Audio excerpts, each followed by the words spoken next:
Bismillahirrahmanirrahim. Assalamu alaikum, dear viewers. Welcome to my YouTube channel, English Studies with Mohsin Manir. Students, I hope all of you will be fine. एक बहुत important video है जो कि आपसे share करनी थी इस एम ए इंग्लिश के हवाले से, पर्टिकुलरली ऑप्शनल सब्जेक्ट जो है जो कि आपको चूज़ करना होता है एम ए इंग्लिश पार्ट 2 में। सो कौन सा सब्जेक्ट है which should you should go for और you should opt as an optional subject in part 2। तो कौन सा सब्जेक्ट आपको वो चूज़ करना चाहिए। तो जैसा कि आप लोगों को पता है कि 3 हमारे पास ऑप्शन सब्जेक्ट्स हैं पार्ट 2 में, अमूमन जिसको स्टूडेंट्स जिनमें से चूज़ करते हैं लिटरेरी एसेस, इसी तरह शॉर्ट स्टोरीज़, इसी तरह लिंग्विस्टिक्स। तो ये अमूमन नॉर्मली हमें 3 जो है सब्जेक्ट्स नज़र आते हैं। ये लिटरेचर अराउंड द वर्ल्ड भी होता है समवेयर। तो इनमें कौन सा सब्जेक्ट आपको चूज़ करना चाहिए, ठीक है, जो आपके लिए बेनिफिशियल हो। वीडियो को स्टार्ट करने से पहले आप लोगों से गुजारिश है, अगर आपने इस चैनल को सब्सक्राइब नहीं किया, आप इस चैनल पे न्यू हैं, तो kindly English studies with Mohsin Munir ये चैनल सब्सक्राइब करें और बेल आइकन प्रेस कर दें ताकि आपको इस तरह की यूज़फुल वीडियोस, लेटेस्ट अपडेट्स और इंग्लिश रिलेटेड स्टफ़ जो है वो मिलता रहे।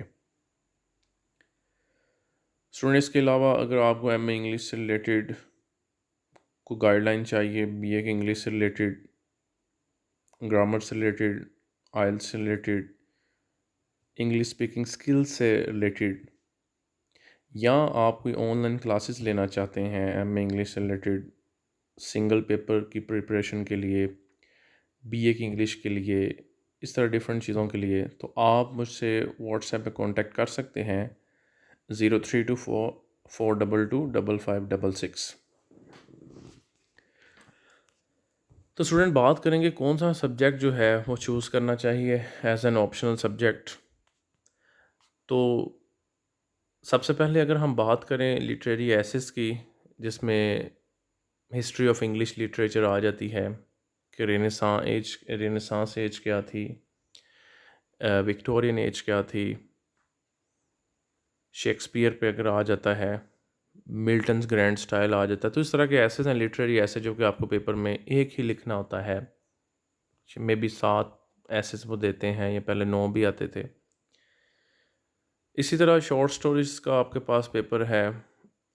अगर इन दोनों पेपर्स की हम बात करें, लिटरेरी एसेस की और शॉर्ट स्टोरीज़ की, तो ये है कि आपने बीए किया है, उसमें आपने इंग्लिश लैंग्वेज को पढ़ा है, या मे बी कुछ स्टूडेंट्स ऐसे भी होंगे who have studied English literature in BA. ये जैसे कि आप लोगों ने पार्ट 1 में एमए इंग्लिश में जो पढ़ा है, क्लासिकल लिटरेचर जो है वो भी सारा लिटरेचर, इंग्लिश और ग्रीक लिटरेचर वगैरह इस तरह से। इसी तरह पार्ट 2 में जो है वो भी आप लिटरेचर सारा पढ़ रहे हैं, ठीक है।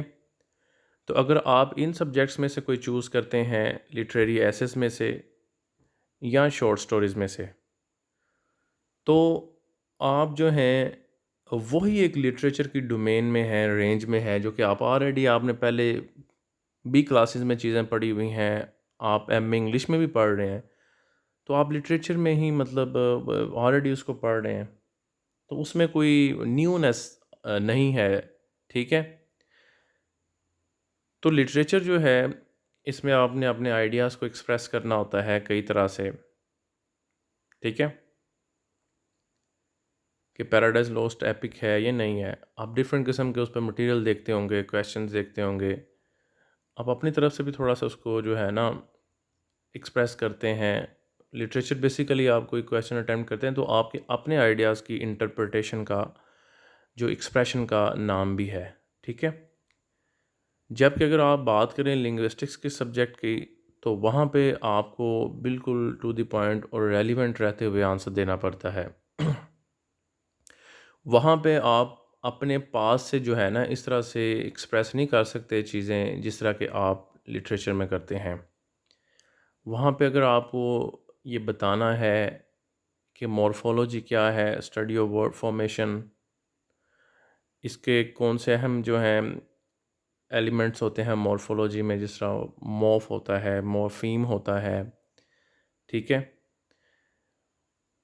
तो मॉर्फीम्स की काइंड क्या होती हैं? लेक्सिकल होते हैं, ग्रामेटिकल होते हैं, फ्री होते हैं, बाउंड मॉर्फीम होते हैं, ठीक है।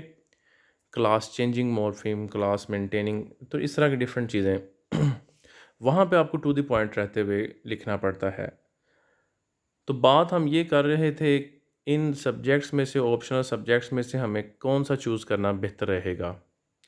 स्टूडेंट्स जो हैं अक्सर क्या करते हैं, अगर हम देखें तो ज़्यादातर जो स्टूडेंट्स हैं उन्होंने ये चूज़ किया होता है लिटरेरी एसेस, दो कि ये भी एक इम्पोर्टेंट सब्जेक्ट है। इंग्लिश लिटरेचर की हिस्ट्री जो है ये है सारी, आपको बाद में भी इसकी ज़रूरत पड़ती है, मतलब कोई जॉब के लिए तैयारी करनी हो, कहीं पे पढ़ना हो, पढ़ाना हो, ठीक है, नॉलेज को मज़ीद इम्प्रूव करना हो, तो बेसिकली है तो ये सारी वही लिटरेचर की डोमेन ही ना रहेगी। तो लिंग्विस्टिक्स को चूज़ करना ज़्यादा इम्पोर्टेंट है, लिंग्विस्टिक्स और शॉर्ट स्टोरी को कम चूज़ किया गया होता है, लिंग्विस्टिक्स को ख़ास तौर पर, क्योंकि ये सब्जेक्ट थोड़ा सा इनकी निस्बत टफ़ है। टफ़ तो इतना ख़ास नहीं कहा जा सकता, अगर आप इसकी भी अच्छे तरीके से तैयारी करें तो आप इसको पास कर सकते हैं और अच्छे मार्क्स इसमें से स्कोर कर सकते हैं। तो लिंग्विस्टिक्स में आपको ऐसे ही है जैसे कि आपने कोई मैथमेटिकल टाइप रहना होता है, ठीक है। जो बात है उसका टू द पॉइंट आंसर करना होता है। 4 क्वेश्चन आपको पेपर में अटेम्प्ट करना होते हैं आउट ऑफ 7, ठीक है। तो आप अगर उसको टू द पॉइंट लिखें तो आप उसमें भी अच्छे नंबर ले सकते हैं। और लिंग्विस्टिक्स जो है ये एक मॉडर्न कॉन्टेम्परेरी सब्जेक्ट है, ठीक है। इसकी इंग्लिश की अगर बात की जाए फील्ड की, ठीक है, इंग्लिश सब्जेक्ट की, तो उसमें लिंग्विस्टिक्स जो है ये एक बहुत इंपॉर्टेंट सब्जेक्ट है इस वक्त, जो कॉन्टेम्परेरी मॉडर्न सब्जेक्ट है। ये लैंग्वेज की साइंटिफिक रिसर्च है, ठीक है। तो इसका आपको आना इंग्लिश के स्टूडेंट के तौर पर ये का बहुत ज़रूरी है, ठीक है। जैसे कि आप फोनेटिक्स में पढ़ते हैं, वाउल्स क्या हैं, कॉन्सोनेंट्स क्या हैं, वाउल्स की कितनी किस्में हैं, डिफ्थोंग्स क्या होते हैं, कॉन्सोनेंट्स में आप place and manner of articulation जो है उसको पढ़ते हैं, ठीक है। सिमेंटिक्स में आप डिफरेंट किस्म के मीनिंग्स जो हैं उनको डिस्कस करते हैं, या फोनेटिक्स में आप आईपीए चार्ट जो है, ट्रांसक्रिप्शन सिंबल्स उनको देखते हैं, साउंड्स को, उनके सिंबल्स को। 9th-10th की इंग्लिश जो है उसमें भी आपको एक्सरसाइज में थेसरस यानी कि वो डिक्शनरी की स्किल्स दी हुई हैं, ठीक है ना, वो सारी ट्रांसक्रिप्शन के साथ। तो इसका बहुत अहम रोल है इस वक्त। तो मैं रिकमेंड करूँगा स्टूडेंट्स को कि वो इस सब्जेक्ट को चूज़ करें, क्योंकि इसकी उनकी प्रोफेशनल जो कैरियर है उसमें काफ़ी जो है वैल्यू है। कहीं पे आपको टीचिंग की फील्ड में जाना है, टीच करना है, गवर्नमेंट लेवल पे, प्राइवेट सेक्टर में रहते हुए, आपको जॉब के लिए जो है, अगर आप जॉब के लिए टेस्ट देते हैं तो आप देखेंगे अगर जॉब इंग्लिश सब्जेक्ट से स्पेसिफाइड है तो वहाँ पे लिंग्विस्टिक्स जो है ना ये आपसे पेपर में पूछी जाएगी, ठीक है। तो बहुत से स्टूडेंट्स ऐसे होते हैं जो कि उस पोर्शन को नहीं अटैम्प्ट कर पाते सही तरह से, तो क्योंकि वो साइंटिफिक रिसर्च बेस्ड स्टडी है तो उनको उसका ख़ास आइडिया ही नहीं होता। तो इसलिए ये जो लिंग्विस्टिक सब्जेक्ट है इसको चूज़ करना जो है बहुत इम्पोर्टेंट है ऑप्शनल पेपर के तौर पर, ठीक है ना। इसकी अच्छी तैयारी जो है आपकी होनी चाहिए पेपर को पास करने के लिए, उसमें अच्छे मार्क्स लेने के लिए। जबकि आप जो शॉर्ट स्टोरीज़ हैं या लिटरेरी एसेस हैं, इनके मतलब तो आप लेटर ऑन भी नॉलेज इम्प्रूव कर सकते हैं, वैसे भी जैसे इंग्लिश की लिटरेचर की हिस्ट्री जो है उसको गो थ्रू कर सकते हैं।